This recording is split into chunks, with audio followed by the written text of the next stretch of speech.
pues que después de muchísimo tiempo por fin tenemos la primera certeza y esta nos dice que el domingo se reanuda lo que quedó a medias, que el primer partido será contra el Valblanca a las 8:30 en la Borda y bueno, pues todos en modo partido ya, con ganas de que arranque y en fin, de tratar de hacerlo lo mejor posible. Bueno, yo ya lo dije en su momento, a mí comprimir el calendario en exceso como al final así ha sido, yo no era partidario de hacerlo.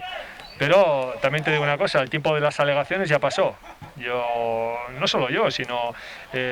mucha gente en su día ya nos manifestamos a ese respecto. Evidentemente la última palabra la tiene la FAF y entonces lo que tenemos que hacer ahora es pasar página y tratar de adaptarnos lo mejor y lo más rápido posible a este nuevo escenario que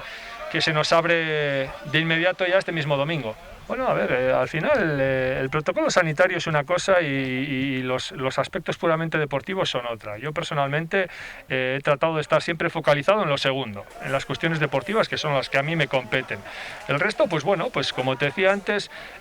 ha pasado mucho tiempo, se ha hablado mucho, se ha debatido mucho, ha habido infinidad de alegaciones, de matices, de cuestiones que se podían mejorar y es un terreno al que no voy a entrar. Yo lo único que puedo decir es que estoy muy contento del trato que hemos recibido en todo momento por parte de nuestro club, que nos ha cuidado desde el minuto 1, nos ha realizado todo tipo de test para tener la certeza de que bueno,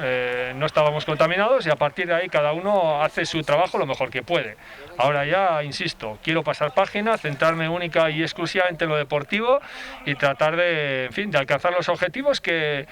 se plantearon al inicio de liga y que los vamos a retomar, como te digo, este domingo.